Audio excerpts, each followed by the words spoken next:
বাবা হেরে গেছে, ছেলে কাঁদছে, বিভিন্ন রকম অজুহাত, যেটা প্রত্যেকবার হয় সেরকমই। কালকে আম্পায়ার ভারতের দিকে টেনেছে, তাই ভারত জিতেছে। প্রত্যেকবার খেলা হলে বাংলাদেশের সাথে হোক, ভারতের সাথে হোক, অস্ট্রেলিয়ার সাথে হোক, যার সাথেই হোক, মানে ভারতকে হারাতেই হবে। এটা হচ্ছে তোদের পলিসি, মানে ভারত যেভাবে হোক ভারত যেন হারে। আর তারপরে তোরা ঈদ উদযাপন করবি, মাঠে নেমে যাবি, আনন্দ উৎসব করবি। কিন্তু ভারত তো সহজে হারতে শেখেনি।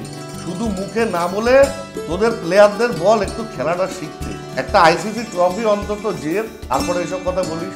আরে এবার এশিয়া কাপে আমাদের ভারতীয় দলের যে সমস্ত প্লেয়ারগুলো চান্স পায়নি, তাদের নিয়ে যদি একটা টিম করি, 10 বার খেলা হলে 10 বারই হারবি তোরা ওই টিমের কাছে। ভারতীয় দলের ভালো ভালো ব্যাটার, ভালো ভালো বোলার বসে আছে এখনো।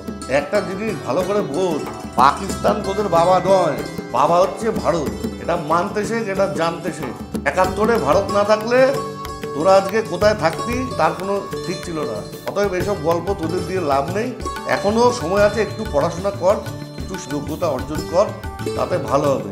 উল্টোপাল্টা বকিস না, ঠিক আছে?